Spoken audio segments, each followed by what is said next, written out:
কোন শ্রদ্ধাকে আমরা অর্জন করতে হবে সেটা জানা উচিত। যেটাই ক্ষণস্থায়ী, আজকে শ্রদ্ধা করি কালকে নাই, পরিবর্তন হয়ে গেছে, সেই শ্রদ্ধা দিয়ে হবে না।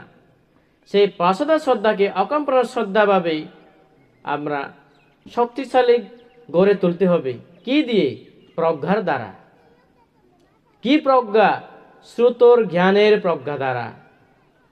আজকে আপনারা শ্রুত দ্বারা সধর্ম দেশনা শ্রবণ করতেছেন, এটাকে শ্রুত জ্ঞান বলে। শ্রবণ করে আপনারা যেতে অর্জন করেছেন, বৃদ্ধি পেয়েছেন, সেটাকে বলে প্রজ্ঞা।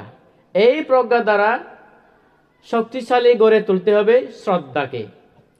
তাই ভগবান বুদ্ধ বলেছেন, স্বর্গের নাকি দেবতারা যখন তাদের আয়ু চ্যুত, আমাদের বলে মৃত্যু আর কি, মৃত্যুচ্যুত হবার আগে সকল দেবতারা পাশে এসে তাকে উৎসাহিত করে,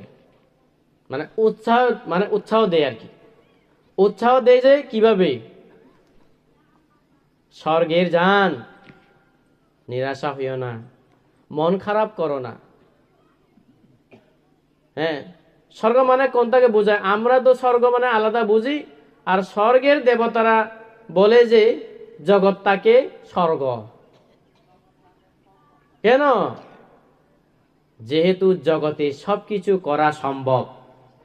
ধান পারমি, শীল পারমি, ভাবনা পারমি, কুশল অকুশল, পুণ্য সম্পাদন সবকিছু এখানে পারমিন পূরণ করার সুযোগ সুবিধা আছে। সেই সুযোগ সুবিধা স্বর্গের নেই। বিহার বলে, মন্দির বলে, জাতি বলে কিছু নেই। শুধু আনন্দ বিলাসিতা উপভোগ করা সুযোগ সেখানে। সেই জন্য স্বর্গের দেবতারা স্বর্গকে স্বর্গ বলে না, জগৎকে স্বর্গ বলে। এখানে বিহার আছে, মন্দির আছে, বান্তি আছে, ভিক্ষু সংঘ আছে, দানশীল ভাবনা করার সব কিছু সুযোগ সুবিধা, সেই কারণে স্বর্গের বলে। যান, স্বর্গে যান, অন্তত পক্ষে কিছু না পেলেও আকাম্পানা শ্রদ্ধা নিয়ে আসো, যাতে আমরাও লাভ করব। এই আকাম্পানা শ্রদ্ধা কিভাবে উৎপন্ন হয়, সৃষ্টি হয় মনের? কিছুক্ষণ আগে বলেছিলাম, জেনে শুনে বুঝে যেটা পেয়েছেন, বুঝেছেন, সেটাকে বলে আকাম্পানা শ্রদ্ধা। সেই শ্রদ্ধা কখনো পরিহানি হবে না, পরিবর্তনও হবে না। যত কিছু বলুক না কেন, কান দেবে না। সেই মহৎ ব্যক্তির কাছে সে শ্রদ্ধাটি থাকবে, আকাম্পানা শ্রদ্ধা। এই আকাম্পানা শ্রদ্ধা এত সহজ না। আকাম্পানা শ্রদ্ধা যদি আপনার মনের, আমাদের মনে যদি উৎপন্ন হয়ে থাকে, তাহলে আমরা নিশ্চিত চারি উপায় থেকে বঞ্চিত স্বর্গের ব্রহ্মা নির্বাণ পর্যন্ত আমরা পৌঁছে গেছি, সেই পথে আমরা চলছি বলে মনে করতে পারেন। এতটুকু ক্ষমতা সেই শ্রদ্ধা, আকাম্পানা শ্রদ্ধা।